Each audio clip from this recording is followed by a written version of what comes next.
So magandang hapon po sa ating lahat mga kababayan natin sa Luzon, Visayas at Mindanao at sa ating mga OFW. Magandang umaga, magandang gabi, magandang hapon po sa inyong lahat. So nandito po tayo sa South ng Quirino Avenue upang magbigay update dito po sa on-ramp ng ating Osmeña to Quirino Avenue. Ito yung South on-ramp mga kababayan.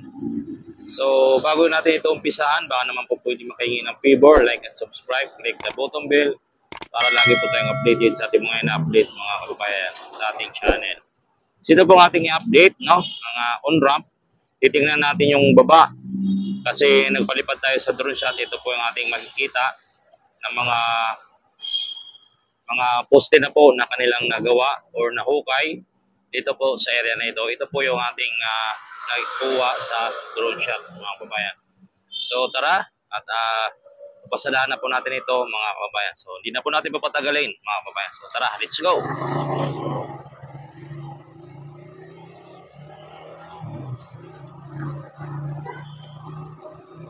So nandito po tayo mga kababayan sa Quirino Avenue South at lalabas po tayo ng Osmeña Highway mga kababayan.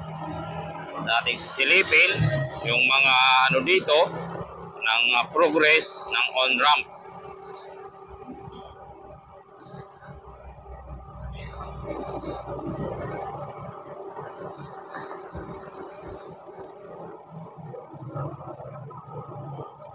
So dito po mga kababayan may kita natin dito, ayan. May poste na po dito dalawa, na malalaking rebar na ibaon na po dito. Makikita naman po natin sa camera, mga kababayan. So dito sa kabila ating ikutin. Papunta na po tayo ng Osmeña. So ito po yun mga kababayan, At kitang-kita po natin yung progress dito. Ayan. Ito po yung poste. Naglalakihan dito mga bakal or bargage at mga roller crane at saka hydraulic machine na pang drilling, pang butas. So, ito po yan, pang 5. Ito pang 6 dito na poste. Ayan,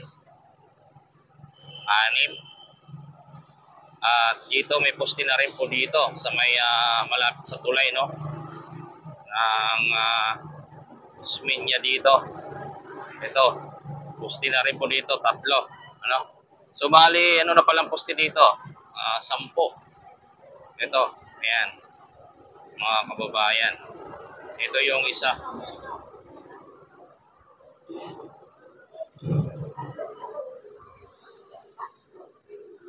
Ito po yung isang poste dito mga kababayan, pinaka-dulo.